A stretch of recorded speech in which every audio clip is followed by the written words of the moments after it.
마태복음 보겠습니다. 마태복음 12장 22절부터 32절까지 말씀 저와 여러분이 번갈아 가면서 읽겠습니다. 그때 사람들이 귀신이 들려서 눈이 멀고 말을 못하는 사람 하나를 예수께 데리고 왔다. 예수께서 그를 고쳐주시니 그가 말을 하고 보게 되었다.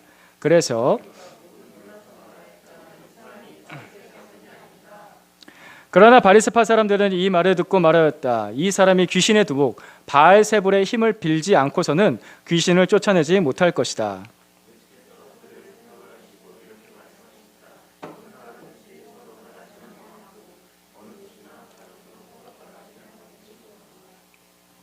사탄이 사탄을 쫓아내면 스스로 갈라진 것이다. 그러면 그 나라가 어떻게 서 있겠느냐?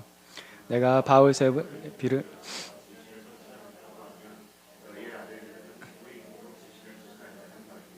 그러므로 그들이야말로 너희의 재판관이 될 것이다. 그러나 내가 하나님의 영을 힘입어서 귀신을 쫓아내는 것이면 하나님의 나라는 너희에게 왔다. 사람이 먼저 힘센 사람을 묶어놓지 않고서 어떻게 그 사람의 집에 들어가서 묶어놓은 뒤에야 그 집을 털어갈 수 있다. 나와 함께 하지 않는 사람은 나를 반대하는 사람이요 나와 함께 모으지 않는 사람은 해치는 사람이다. 그러므로 내가 너에게 말한다.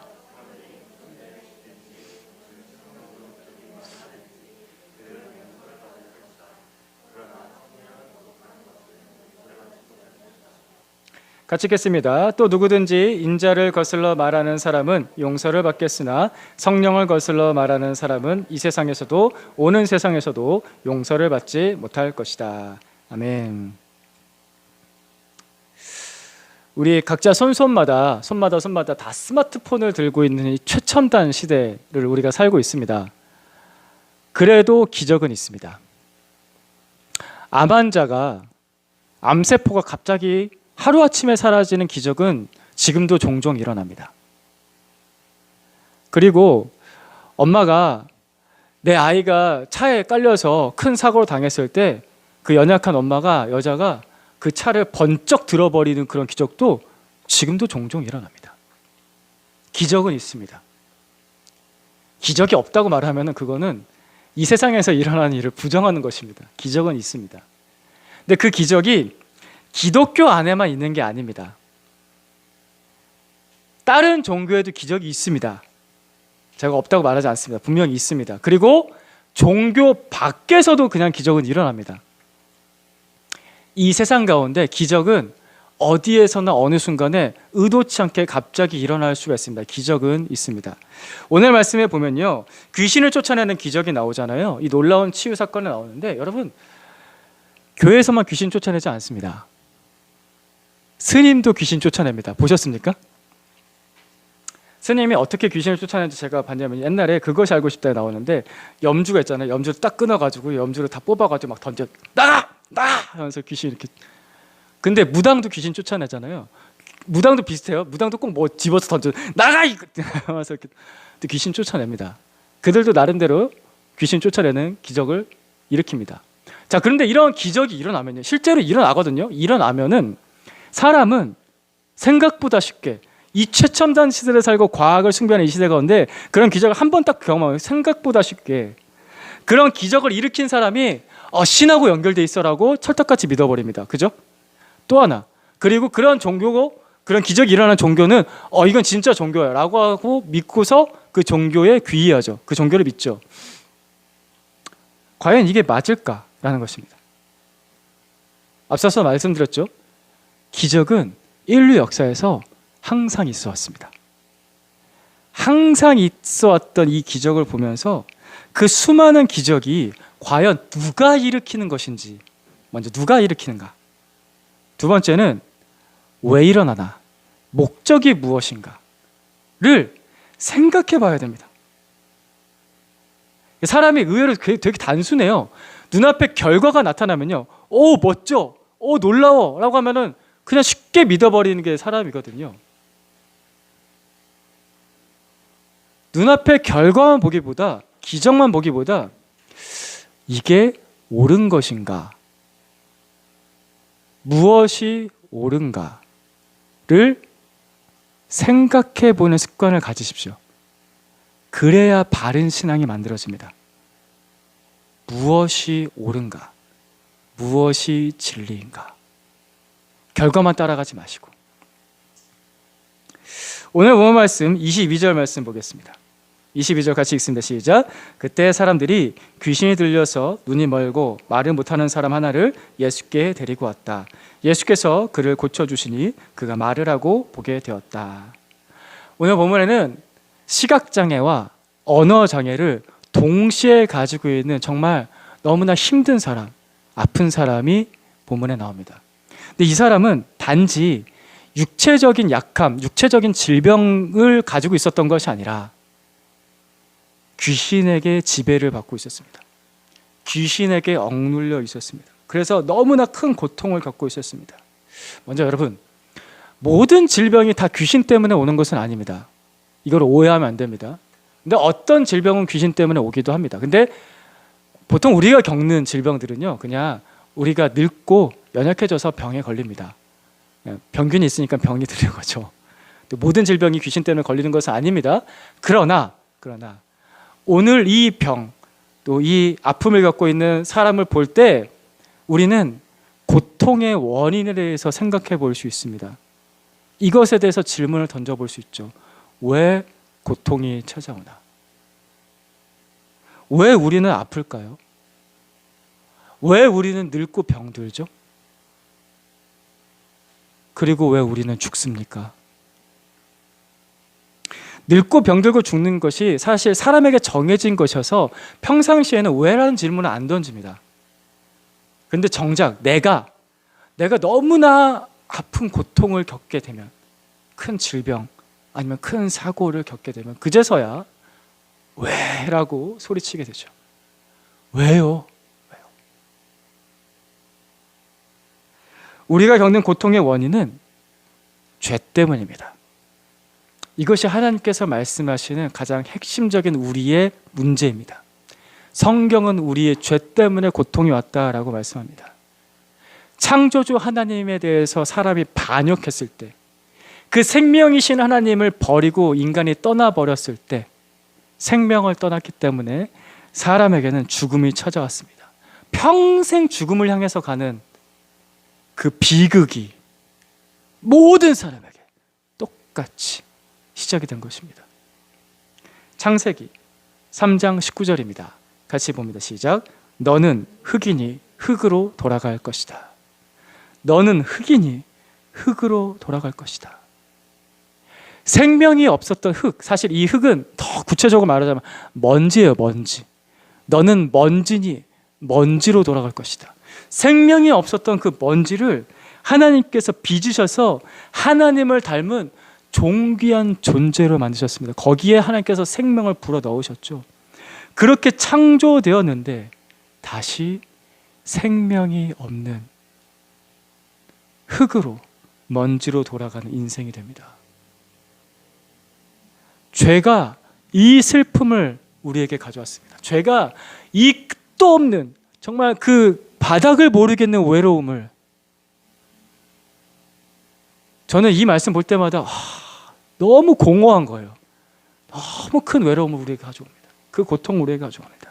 죄가 다른 누구의 죄가 아니라 나의 죄가, 우리의 죄가, 이 죄가, 내 죄가 나를 먼지로 만듭니다. 22절에서 귀신 들려서 질병에 걸린 이 사람은요, 그런 고통, 그런 외로움, 그런 슬픔에 극악을 경험하고 있습니다. 사람이 육체적인 고통을 겪게 되면요, 보통 마음도 아픕니다. 그죠? 오랫동안, 질병이 오랫동안 계속되게 되면 마음의 질병까지도 같이 옵니다. 근데 이 사람은 그것보다 더해요. 영혼까지도 질병에 짓눌려서 고통받고 있습니다. 누구 때문에? 귀신 때문에. 오늘 자꾸 귀신 얘기하는데 여러분, 귀신도 있습니다. 그래서 뭐 교회 와서 그런 어떤 이성적인 좋은 강의만 듣기 원하시는 분도 종종 있으신데요. 아니요, 이런 얘기도 듣는 게 교회거든요. 귀신이 있습니다. 이 사람은 귀신에게 짓눌려 있습니다. 그래서 이 사람의 고통에 대해서 생각해보고 들여다보면요, 이 사람의 고통은요, 죽음으로 끝나지 않습니다. 죽는다고 이 사람의 질병이 끝나지 않는다고요. 이 사람 지금 엄청난 고통을 겪고 있는데, 미래의 고통까지도, 죽어도 장담을 못해요. 왜냐하면 지금은 귀신에게 짓눌려 있거든요. 귀신에게 평생 짓눌려 있다가 죽었어요. 그럼 어떻게 될까요? 이 사람이 겪었을 두려움은 말로 표현할 수 없을 정도예요. 눈을 떠도 두렵고 눈을 감아도 두려워요. 살아있는 것도 고통이고 죽어도 너무 두려운 거예요. 근데 이 사람의 고통이 이렇게 끝이 나죠. 22절을 다시 보겠습니다. 같이 봅니다. 시작. 그때 사람들이 귀신이 들려서 눈이 멀고 말을 못하는 사람 하나를 예수께 데리고 왔다. 예수께서 그를 고쳐주시니 그가 말을 하고 보게 되었다. 이게 너무 짧은 문장으로 기록이 되어서 그 행간을 다 느끼지 못한 게 좀 아쉬운데요. 근데 사실 또 묵상하다 보면요, 이 말로 충분해요. 충분하더라고요. 예수께서 그를 고쳐주시니. 예수께서 그를 고쳐주시니. 이 말로 충분한 겁니다. 왜냐하면 예수 그리스도께서는 그의 육체의 고통, 그의 마음의 고통, 그의 영혼의 고통, 그가 사람이 절대 풀 수 없는 그 모든 고통을 완벽하게 끝낼 수 있는 가장 강한 자, 가장 강한 자, 내가 절대 이길 수 없는 이 막강한 고통을 끝낼 수 있는 가장 강한 자, 그분이 예수 그리스도이시기 때문입니다. 예수께서 그를 고쳐주시니. 아멘. 아멘. 주님은 우리의 고통을 끝내러 오신 분이십니다. 그는 가장 강한 자, 그리스도, 하나님의 아들이십니다. 그런데요, 성경에 보면요, 이런 이야기들이 꽤 많이 나옵니다. 그런 사람들 볼 때마다 이 한 사람 한 사람들의 치유가 여기서만 끝난다면 어떻게 될까? 우리가 복음서를 볼 때마다 그런 좀 슬픈 그림자를 보게 됩니다. 여기서만 끝난다면. 오늘 저희가 마태복음 12장을 보고 있는데 12장 뒷부분에 예수님께서 그 내용도 기록하셨습니다. 말씀하셨습니다. 43절부터 45절까지 번갈아 가면서 보겠습니다. 악한 귀신이 어떤 사람에게서 나왔을 때 그는 쉴 곳을 찾으려고 물 없는 곳을 헤맸으나 찾지 못하였다. 그래서 그는 말하기를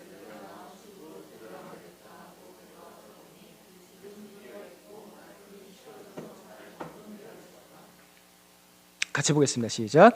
그래서 그는 가서 자기보다 더 악한 딴 귀신을 7을 데리고 와서 그 집에 들어가 거기에 자리를 잡고 살았다. 그래서 그 사람의 나중 형편이 처음보다 더 비참하게 되었다. 이 악한 세대도 그렇게 될 것이다. 예수님께서 정말 많은 사람들을 고쳐주셨잖아요. 귀신도 쫓아내주시고 오래된 질병에서도 건져주시고 심각한 장애도 고쳐주시고 예수님께서 정말 수많은 사람들을 고쳐주셔서 그들에게 새 삶을 주셨습니다. 그런데 여기서 끝나면, 그거 고침받고 끝나면 그 사람은 또다시 먼지로 돌아가는 비극을 계속해서 살게 됩니다. 이전보다 더 비참합니다. 이것이 세상의 법이고 이것이 죄의 법입니다. 한국의 유명한 부흥사였던 박재봉 목사님이 계십니다. 이 목사님은 기도로 4만 명 가량을, 여러분 400명도 아니고 4,000명도 아니고 4만 명이에요. 4만 명 가량을 기도로 고쳤다라는 그런 전설적인 우리 한국 교회의 참 귀한 목사님, 부흥사셨습니다. 이분 진짜 실제로 치유의 은사가 있으셨어요. 근데 이분은 독특했습니다. 이 박재호 목사님은 병 고침 받은 사람들의 이름을 자기 수첩에 적어놨어요. 그러니까 다 적지는 못했을 거고 적을 수 있는 사람들 적어놓은 것 같아요. 다 적어놓고 기록해뒀다가 이 사람이 그리고 나서 나중에 어떻게 살았는지를 살펴봤다고 합니다. 독특하죠. 굉장히 진지한 거예요. 그러니까 이분은, 이 박재호 목사님은 이게 진짜 옳은가를 점검해 보고 싶었던 거죠. 보통 치유 사역자들 이런 거 안 합니다. 그냥 고쳐졌어, 나았어, 믿어, 안 믿으니까 안 고쳐지지 이러는데 이분은 고침받은 사람들이 그 이후로 실제로 어떻게 살았는지 조사를 해본 거예요. 그런데요, 치유받은 사람이 10명 있었다고 한다면은 그 중에 7명에서 8명은요 예수를 안 믿고 있었습니다. 조사를 해보니까 충격적인 거죠. 10명 중 7, 8명이 그 사람이 분명히 하나님의 은혜로 고침을 받았는데도 신앙생활 안 하고 예수 안 믿고 있었습니다. 그래서 이 박재봉 목사님 너무나 충격을 받아서 하나님께 이렇게 기도했다고 합니다. 하나님, 이런 치유의 은사 거둬가 주십시오. 예수 믿고 구원받지도 못할 이런 은사 주님 거둬가 주십시오.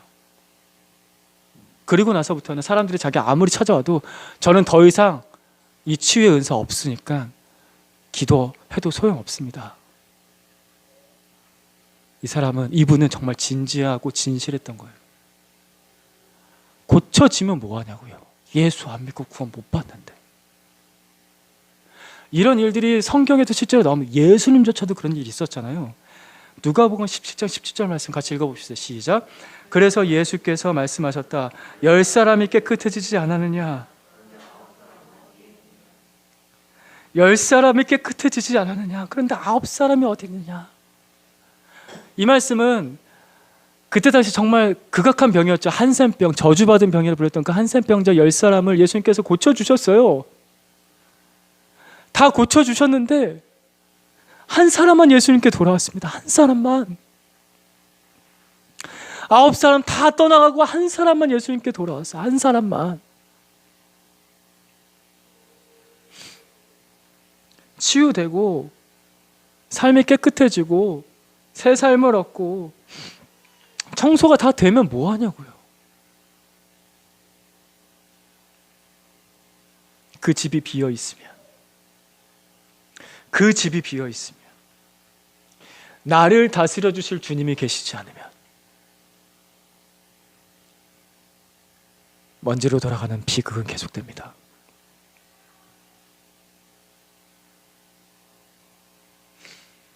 오늘 본문 말씀의 가장 핵심적인 말씀이 28절입니다. 그래서 28절 말씀 같이 읽습니다. 시작. 그러나 내가 하나님의 영을 힘입어서 귀신을 쫓아내는 것이면 하나님의 나라는 너희에게 왔다. 예수님께서 우리를 치유하시는 아주 중요한 목적은 하나님의 나라가 우리에게 오게 하시는 것입니다. 성령님도 역시 하나님의 나라가 우리에게 오게 하시기 위해서 그 일을 하십니다. 그 도구가 치유입니다. 치유 자체가 목적이 아니라 치유는 도구고 치유는 하나님의 나라가 나에게 오게 하는 것입니다. 하나님의 나라가 온다라는 것은 하나님의 다스림 안에서 사는 것입니다. 하나님께서 나를 다스리시는 것이 하나님의 나라인 거죠. 그래서 즉 하나님께서 다스리신다는 것은 무슨 말이에요? 하나님께서 나의 왕 되신다는 거예요. 하나님께서 다시 나의 창조주가 되신다는 거예요. 그렇다면은 반역죄를 지었던 우리에게, 하나님 나라를 떠났던 우리에게 다시 하나님 나라 안에 들어가서 하나님 나라의 그 백성이 되고 하나님께서 나의 왕 되시는 것이 되려면은 뭐가 필요할까요? 그 중간 과정이 뭐가 하나가 필요하죠. 오늘 말씀과 같은 맥락에서 같은 단어가 나오는 마태복음 4장 17절 말씀 같이 읽습니다. 시작.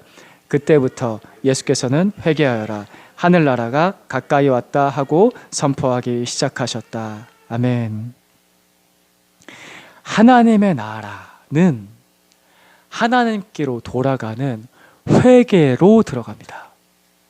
하나님께서 나에게 왕 되시는 것은 그분 앞에 돌아가 엎드릴 때 하나님께서 나의 왕 되십니다. 여러분, 여기서 회개에 대한 중요한 개념이 생기는데, 회개는 하나님 제가 이런 죄 지었어요, 저런 죄 지었어요, 제가 이거 잘못했어요, 저거 잘못했어요 라고 고백하고 용서해 주세요 라고 하는 거 맞아요. 맞는데 근데 거기에 담겨진 본래 뜻은 뭐냐면요, 하나님께 돌아가는 겁니다. 이게 회개의 본질입니다.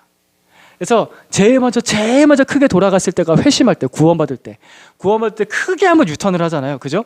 그때가 구원받을 때고, 그리고 나서부터 예수 믿고 나서부터 뭐 하냐? 계속해서 아버지께로 돌아가는 겁니다. 날마다 주님께로 돌아가는 겁니다. 이게 날마다의 회개죠. 아버지, 제가 아버지께로 돌아갑니다. 그러니까 내가 간음죄를 졌어요. 안목의 정욕을 가지고 간음죄를 졌어요. 그래서 하나님께 주님, 제가 이런 죄를 지었어요. 근데 거기에 담겨진 건 뭐예요? 내가 하나님보다 이 음란한 걸 더 좋아한 거예요. 그래서 거기서 돌아서서 하나님, 제가 그래도 이 죄 용서받고 아버지께로 돌아가기를 원합니다. 세상이 좋았던 거예요. 거기서 돌아서서 내가 아버지께로 돌아갑니다. 이게 회개에 담겨진 본질적인 의미입니다. 하나님 나라에 들어간다라는 것은 아버지께로 돌아가는 거, 하나님께로 돌아가는 거. 하나님, 나를 다스려 주십시오. 이 더러운 죄까지도 다스려 주십시오.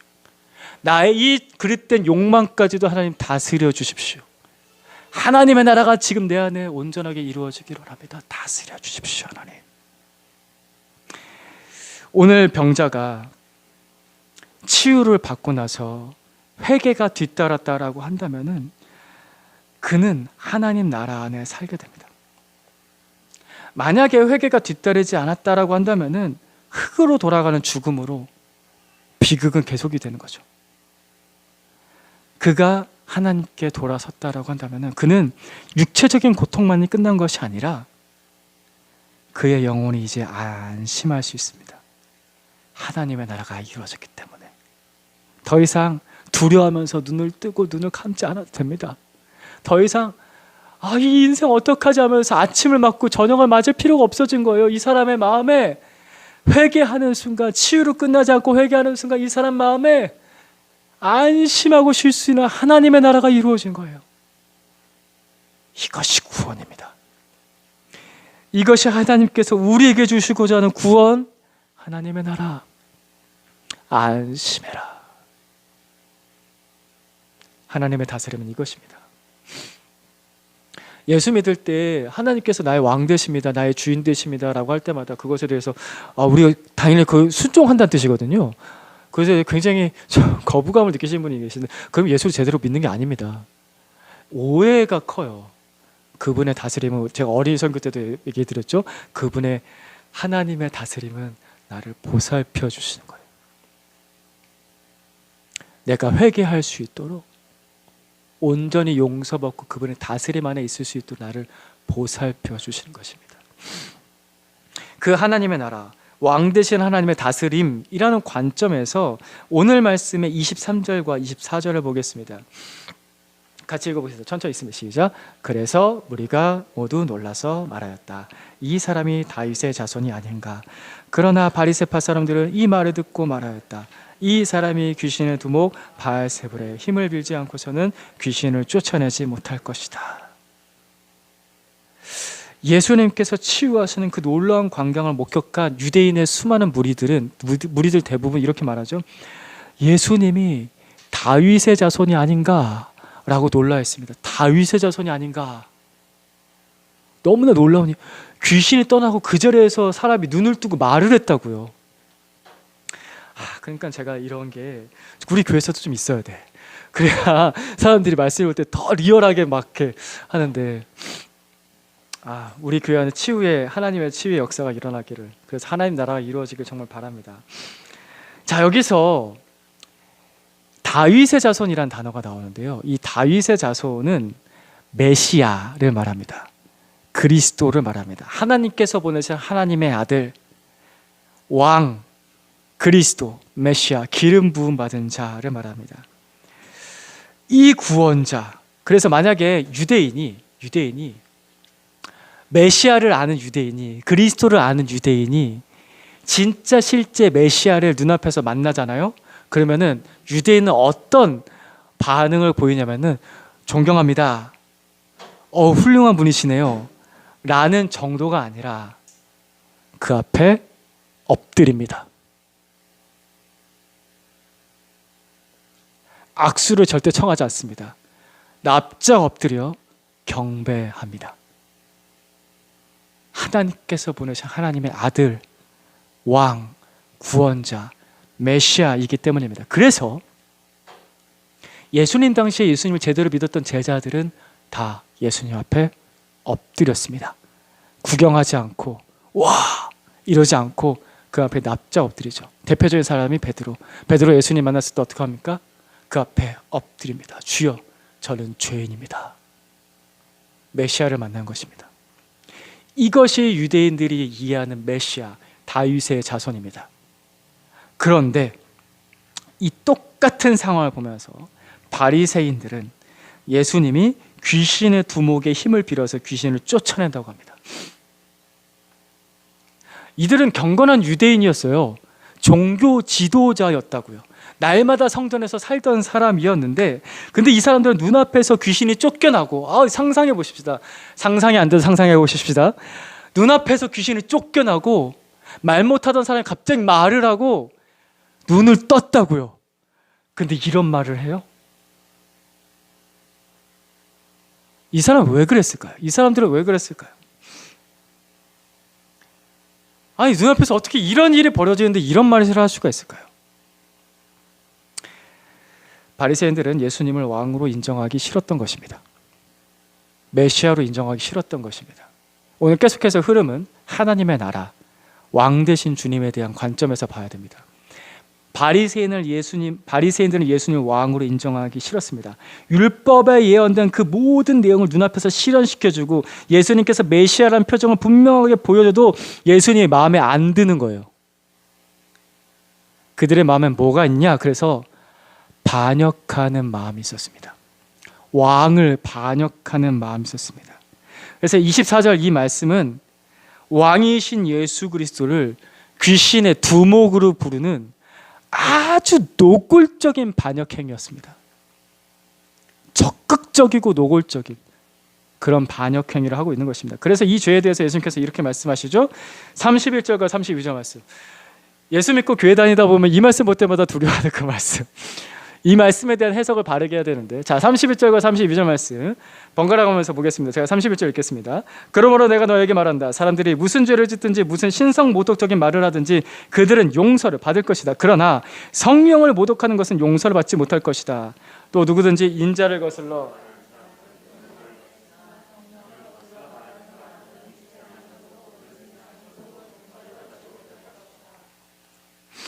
바리새인의 죄는 성령 모독죄입니다. 이 죄는 용서받지 못합니다. 용서받지 못할 죄가 있습니다. 예수님께서 31절에서는 무슨 죄든지 용서는 받을 건데, 근데 이 죄는 용서 못 받아 라고 말씀하신 게, 아주 분명하게 말씀하신 게 성령을 모독하는 죄입니다. 이게 어떤 죄냐? 지금 이 상황 자체예요. 무슨 말이냐면요, 우리가 봐도, 다른 사람들이 분명히 다 봐도 이게 성령님께서 지금 이 자리에서 일하시는 자리라고요. 너무나 분명하게. 다시 한번 말씀드리지만 귀신이 떠나가고 말 못하는 자가 말을 하고 눈먼 자가 눈을 떴다고요. 이건 하나님이 하시는 일이 분명하잖아요. 그게 너무나 분명한 그 현장에서 바리새인들이 두 가지입니다. 적극적이고 공개적으로 성령님을 반역했습니다. 성령님을 모독했습니다. 이것이 성령 모독죄입니다. 사람의 마음에는요, 누구나 하나님을 반역하는 죄성이 다 있어요. 그죠? 여러분 마음에 다 있잖아요.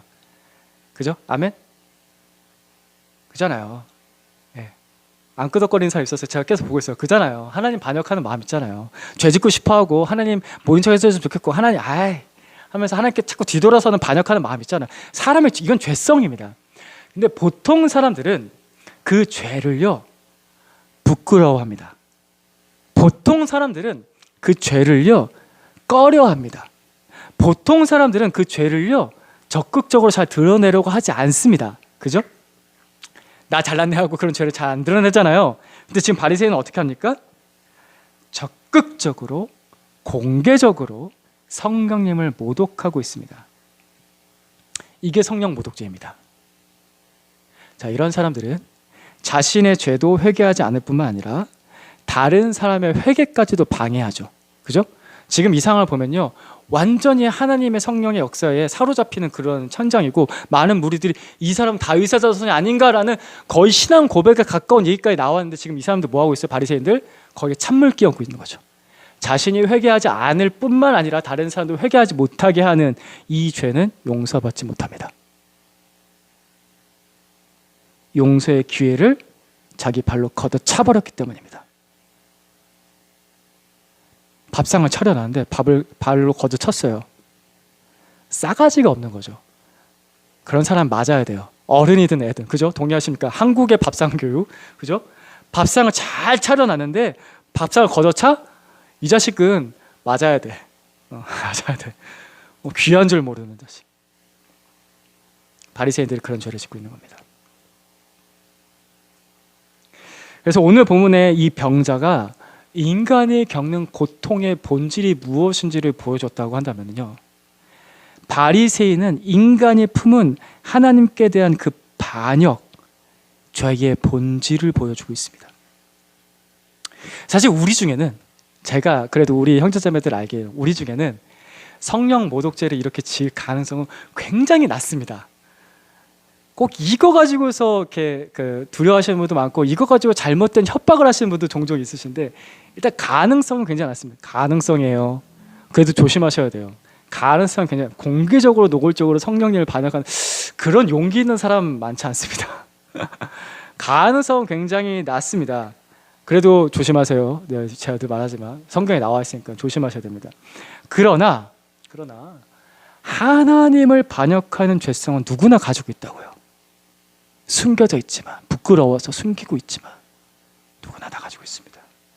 그래서 오늘 왕 대신 예수 그리스도의 능력으로 그 반역죄에서 벗어나 회개의 자유를 누리시길 축복합니다. 주님께서 왕 되셔야 됩니다.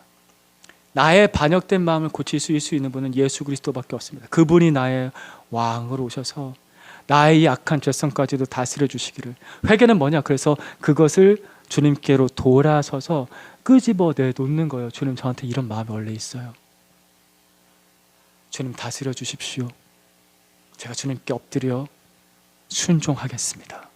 아까도 말씀드렸죠? 경건한 유대인들은 메시아를 만나면 엎드렸다고요.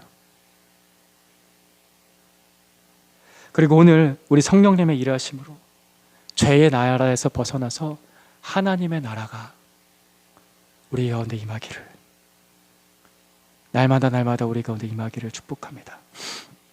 치유, 우리 예수님의 치유, 성령님의 치유는 우리를 이렇게 회개함으로 하나님 나라에 들어가게 하는 것입니다.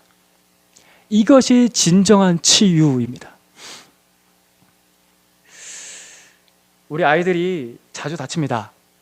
애기일수록. 우리 이제 하준이잖아요. 우리 하준이에게 하나님의 나라가 임하기를. 꿈속에서 우리 예수님과 주님의 동산에서 거닐기를. 우리 아기들은 우리 하준이처럼 깐난 아기도 그렇고, 나이가 있어도요, 나이가 좀 커도요, 10대가 되기만 해도요, 그리고 20대가 30대가 돼도 여전히 아이 같은 행동을 하는 분들은 이리 쿵 하고 저리 쿵 하고 다치죠. 그죠? 또 안 그런 것처럼 나는 다 어른인 양 그러지 마시고 자치잖아요. 그래서 앙 하고 옵니다. 그때마다 우리가 아이였을 때, 우리 아이들 그때마다 그렇게 쿵 하고 다칠 때마다 엄마가 달려오고 어디에 다쳤어 하고 아빠가 또 달려와서 약 들고 달려와서 발라주고 그러잖아요. 엄마 아빠는 그렇게 아픈 아이, 다친 아이 보듬어주고 보살펴줍니다. 아버지께 돌아가십시오. 하나님 아버지께 돌아가세요. 날마다 내가 아플 때마다, 내가 고통스러울 때마다, 내가 죄 지을 때마다 하나님 아버지께 돌아가세요. 우리 아버지는 회개하고 돌아오는 아들, 딸들 절대 밀쳐내지 않으십니다. 간혹 못난 아빠, 이 땅에 못난 엄마 아빠들은 밀쳐내는 데가 가끔 있어요. 근데 그분은 정말 온전한 아버지이시기에 나를 절대 밀쳐내지 않으십니다. 아버지께 돌아가세요. 그분이 나를 치료하시고 그분이 나를 회개할 수 있도록 도와주십니다. 아버지께 돌아가는 게 회개입니다. 그리고 죄 많은 이 세상에서 살다 보면요, 그러니까 우리가 나름대로 잘 살았어요. 그러니까 그렇게 크게 나쁜 짓 하지 않았고 그래도 죄 많은 이 땅에서 살기 때문에 어쩔 수 없이 찾아오는 고통이 있어요. 그죠? 그러니까 내가 뭘 특별히 잘못한 게 아니에요. 근데 고통이 찾아와요. 이 고통이 왜 찾아오냐? 전에도 제가 설교할 때 양육할 때마다 말씀드렸지만 80억 명의 인구가 동시다발적으로 죄를 짓고 있어요. 그 죄는 절대 한 곳에 머물러 있지 않습니다. 그 죄는 서로에게 영향을 줍니다. 그래서 내가 죄를 짓지 않는 건 아니죠. 내가 큰 죄를 짓지 않는다고 하더라도 그 죄의 수많은 영역들이 언제 어디서 나에게 닥칠지 모르는 거예요. 그래서 고통이 찾아옵니다. 그래서 아픔이 찾아옵니다. 그때마다 이 세상의 그 고통을 경험할 때마다 예수 믿는 사람은 고향집을 그리워하는 겁니다. 내가 돌아갈 집이 있다라는 겁니다. 하나님의 나라, 내 아버지의 집을 날마다 그리워하면서 사는 겁니다. 이 땅에서 이 고통이 다 사라지고 내가 완벽하게 잘 살 날이 올 거야. 이거는 이 세상 사람의 생각이고요. 이 땅에서 우리가 어쩔 수 없는 고통들을 경험하고 겪을 때마다 예수 믿으면 아버지를 그리워합니다. 아버지의 나라에 돌아가고 싶습니다. 그래서 지금 내가 가진 질병과 내가 가진 이 고통과 내가 가진 이 슬픔이 내 아버지의 나라, 하나님의 나라를 소망하게 하는 것이라면요, 여러분, 이게 약간 잔혹한 얘기일 수도 있지만 복 있는 사람입니다. 그리고 그 사람의 치유는 이미 시작되었습니다. 그것이 하나님 나라를 소망하는 것이라면. 그래서 여러분들 혹시 어디 아프신 분들 있으세요? 아프신 분들? 우리는 아직 너무 젊은 사람들이 많아서 중환병에 걸린 사람은 아직 없어서 안 걸리시길 또 바래요. 근데 고질병 있죠. 보통 이렇게 병원에서도 의사도 별 답이 없어요. 별 답이 없는 고질병도 있잖아요. 그게 사람을 참 고통스럽게 하잖아요.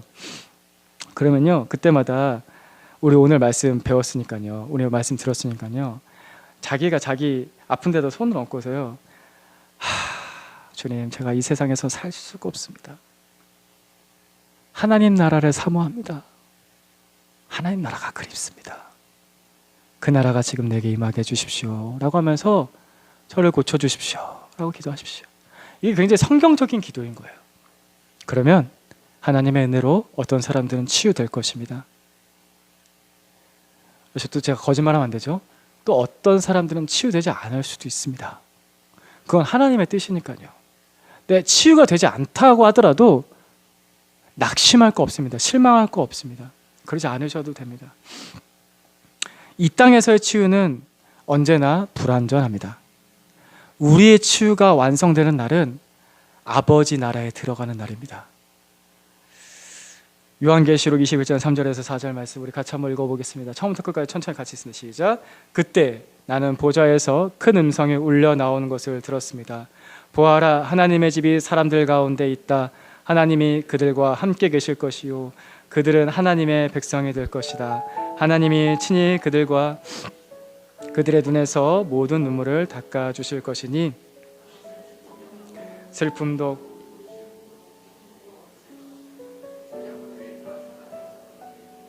아멘, 아멘, 아멘. 우리 4절 말씀 한 번 더 읽을까요? 시작. 그들의 눈에서 모든 눈물을 닦아 주실 것이니 다시는 죽음이 없고 슬픔도 울부짖음도 고통도 없을 것이다. 이전 것들이 다 사라져 버렸기 때문이다. 아멘. 우리 이 시간에 이렇게 기도하십시다. 하나님, 나의 죄와 나의 고통을 하나님께서 다스려 주십시오. 이 슬픔 많은 세상을 살 때 하나님 다스려 주셔서 내 안에 이 땅에서도 하나님 나라 맛보며 살게 해주십시오. 우리 교회, 우리 가정, 우리 일터, 우리 관계 속에 수많은 슬픔과 고통이 찾아올 때마다 하나님, 주님의 손으로 다스려 주셔서 보살펴 주셔서 하나님 나라가 이루어지게 해주십시오 라고 우리 같이 한번 기도하겠습니다. 기도하십시다.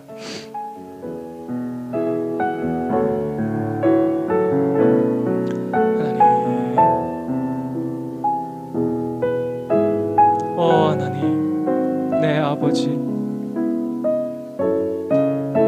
나라가 그립습니다.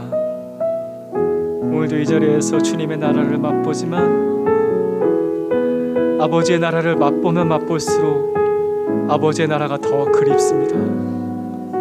아버지 나라에서 사는 그 날을 더 소망합니다. 연약한 내 몸, 슬픔 많은 내 감정, 하나님, 문제 많은 나의 인생 가운데 하나님의 나라가 임하게 하여 주시옵소서. 주님, 아버지의 나라, 주의 다스리심, 아버지의 보살핌이 없으면 하나님 너무 슬퍼서 살아갈 수가 없습니다. 하나님 어디에 소망을 둡니까? 제가 어릴 때부터 눈물 많았던 나의 인생 가운데 하나님, 제가 어디에 소망을 두고 살겠습니까? 앞으로 몇 년을 이 땅을 살지를 모르겠지만 하나님, 제가 이 땅에서 몇 년 잘 먹고 잘 사는 것보다 그 짧은 인생도 하나님의 나라 안에 살기 원하고, 이 땅을 떠날 때에도 눈을 감을 때에도 소망이 있는 잠을 자며 아버지 나라에 들어가기를, 주님 그날을 기뻐할 것입니다. 너무나 기뻐할 것입니다. 하나님, 제가 지금도 그날을 사모합니다. 내 주님의 손을 붙잡는 그날을, 그 피 묻은 손을 붙잡는 그날을, 주의 못자국 난 그 손을 붙잡는 그날을 내 아버지 품 안에 안겨 나를 아들이라 불러주시는 그 음성을 듣게 될 그날을, 내 모든 눈물 닦아주시고 슬픔도 고통도 울부짖음도 심지어 그 막강한 죽음까지도 더 이상 없는 그 날을, 그리고 그 나라를 사모합니다.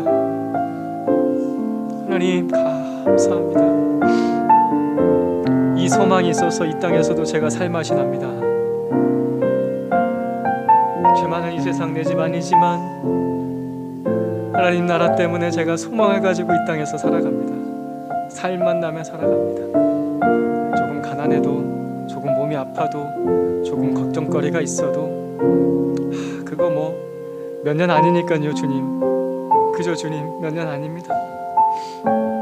그리고 그 고통 속에서도, 그 슬픔 속에서도 우리 주님 저 붙들고 계시고 제 손 붙잡고 계시고 저로 하여금 이 슬픔도 고통도 이기게 하시니 주님 때문에 너무 감사합니다.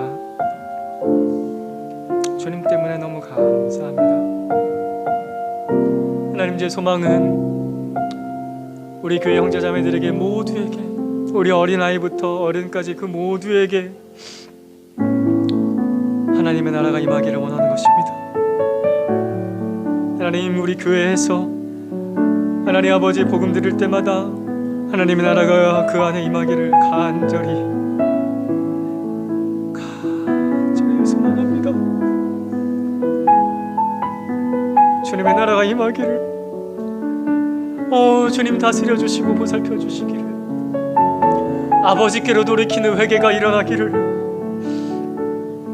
그 죄를 미워하고 세상을 미워하고 나의 주, 나의 생명의 주, 나의 주, 나의 왕 되신 하나님께로 돌아가 그 품에 안기기를 간절히 소망합니다. 주님이 기도 들어주소서. 주님이 기도 들어주소서. 아버지, 우리 교회가 하나님의 나라가 되게 하여 주십시오. 우리 교회에 있는 이 귀한 형제자매들이 주의 아들, 딸들 마음껏 하나님의 나라가 아버지의 나라가 이루어지게 해주십시오. 아멘, 아멘. 주님 감사합니다. 그 가정에서 아버지의 나라가 이루어지게 해주십시오. 아들, 딸과의, 어머니와의, 아버지와의 관계 속에서 하나님의 나라가 이루어지게 해주십시오. 척박한 땅 같은, 메마른 땅 같은 직장 속에서도 하나님의 나라가 이루어지게 하여 주십시오. 아멘. 주님, 아멘. 주님 그렇습니다. 이것을 소망합니다. 우리가 맛보고 있는 하나님의 나라를 다른 사람에게도 나눠주는 그런 복된 사람 되게 해주십시오. 너도 이 나라에 들어오라고, 이 생명의 나라에 들어오라고, 이 사랑의 나라에 들어오라고, 아버지께로 돌이키라고. 하나님, 이 생명을 나누며 하나님 나라를 같이 누리며 일어납니다. 주님 감사합니다. 우리의 소망입니다.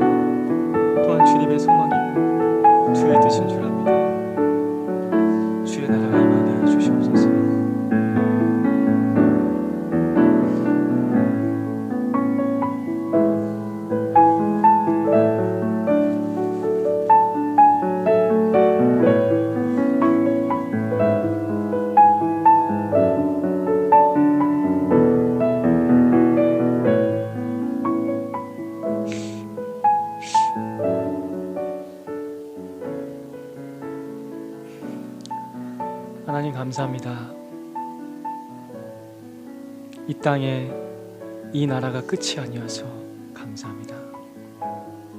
그리고 이 땅에서도 하나님 나라 누리게 하시려고 예수님 보내주시고 성령님 보내주셔서 감사합니다.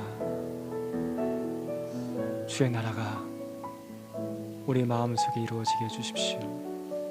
우리 영혼 속에, 우리 육체 속에도 아버지의 나라, 아버지의 다스림이 이루어지게 해주십시오. 아버지 감사합니다. 예수님의 이름으로 기도드립니다.